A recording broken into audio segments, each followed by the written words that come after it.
আমরা লক্ষ্য করেছি এই ছাত্র সংসদ নির্বাচনের ঘোষণার পরপরই একটি কুচক্রী মহল তাদের কালো থাবা বিস্তার করার জন্য উঠে পড়ে লেগেছে।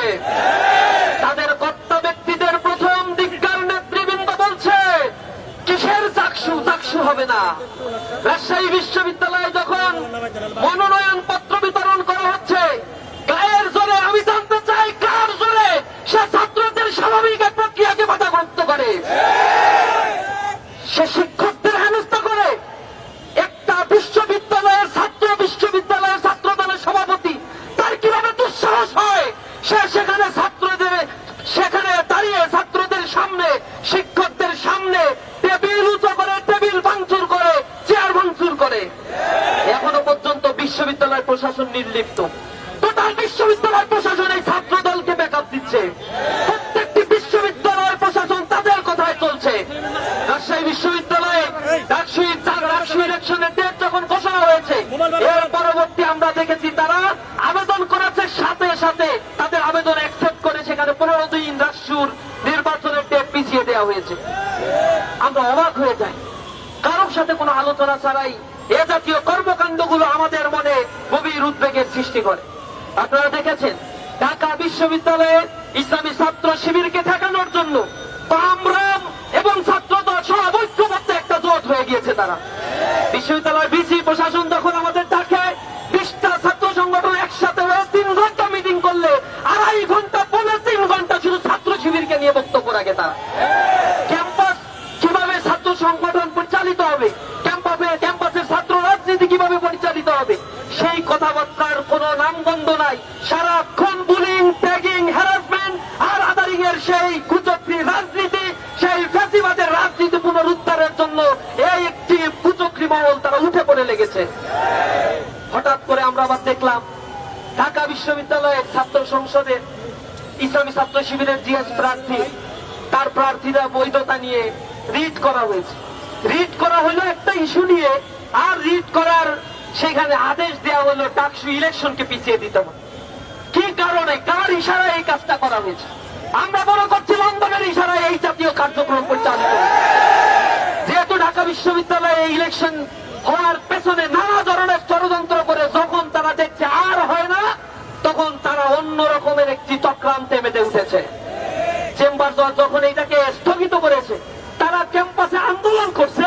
আন্দোলন করে তাদের বক্তব্য হচ্ছে প্রশাসন আইনজীবী হিসেবে কাকে নিয়োগ দিল, অথচ সেই আইনজীবী কিন্তু হঠাৎ করে যে সংকট তৈরি হয়েছে আধা ঘন্টার মধ্যে সেই সংকটের সমাধান করে দিয়েছে।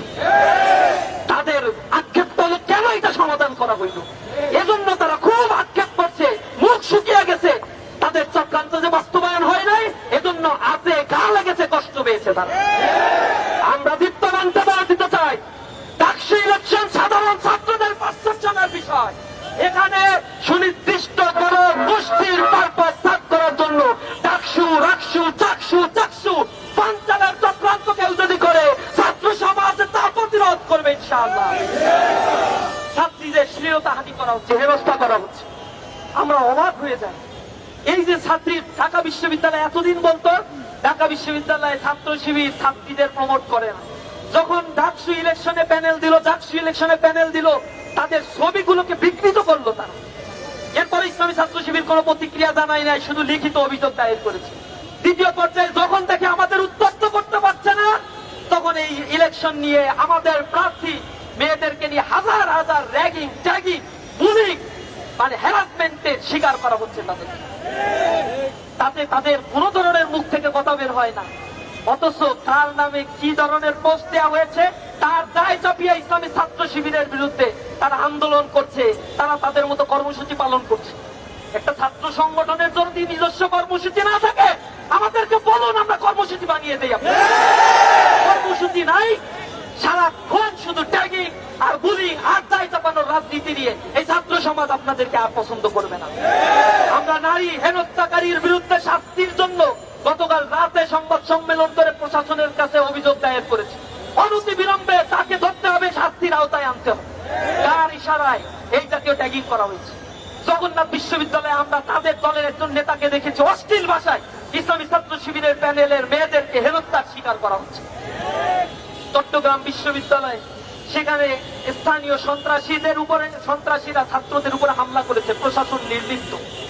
আমরা অবাকভাবে দেখছি বাংলাদেশ কৃষি বিশ্ববিদ্যালয়ের ছাত্ররা যৌক্তিক আন্দোলন করছে, সেখানে তাদের উপরে হামলা করা হচ্ছে। ক্যাম্পাসগুলো জুলাই পরবর্তী এখনো পর্যন্ত ইন্টারিম নিশ্চিত ছাত্রদের নিরাপত্তা নিশ্চিত করতে ব্যর্থ হয়েছে। আমরা লজ্জিত। আমরা ক্যাম্পাসে ছাত্রদের অধিকার ফিরে আসার জন্য ছাত্র বান্ধব কর্মসূচিতে বিশ্বাসী। আমরা বিশ্বাস করি প্রতিটা ক্যাম্পাসে যদি ছাত্র সংসদ নির্বাচন হয়ে নির্বাচিত প্রতিনিধিদের হাতে ক্ষমতা হস্তান্তর হয়, তাহলে ক্যাম্পাসে কেউ তাদের নিজস্ব এজেন্ডা বাস্তবায়ন করতে পারবে না। আমরা উদ্বেগের সাথে বলছি, 1990 সালের পরে একটা দল 10 বছর ক্ষমতায় ছিল, কিন্তু 10 বছরের মধ্যে একটা ক্যাম্পাসে তারা ছাত্র সংসদ নির্বাচন দেয় নাই।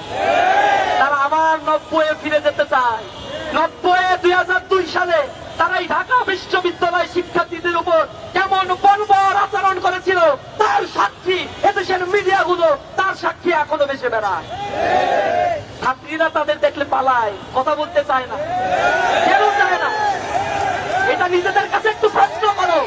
কেমন দানবে পরিণত হয়েছে তোমরা? মাদকের অভয়ারণ্যে পরিণত করেছো। 119টা ঘটনা ঘটেছে যেখানে ছাত্রলীগ ছাত্র দলে পুনর্বাসিত হয়ে এহেন অপকর্মের সাথে তারা জড়িত হয়েছে। অস্ত্রবাজি, চাঁদাবাজি, ধর্ষণ, খুন, গুম, সকল লোপাটের রাজনীতি যদি তোমরা অব্যাহত রাখো, তাহলে অপেক্ষা করো সময় কাউকে ছাড় দিয়ে কথা বলবে না ইনশাআল্লাহ। মিথ্যাচারের রাজনীতি বন্ধ করে নিজস্ব এজেন্ডা নিয়ে রাজনীতি করো। ছাত্ররা এখন সচেতন। ছাত্ররা ব্যালটের মাধ্যমে জবাব দিবে। ছাত্ররা কর্মসূচির মাধ্যমে সিদ্ধান্ত নেয় কারা আগামীর বাংলাদেশকে নিরাপদ করতে পারে।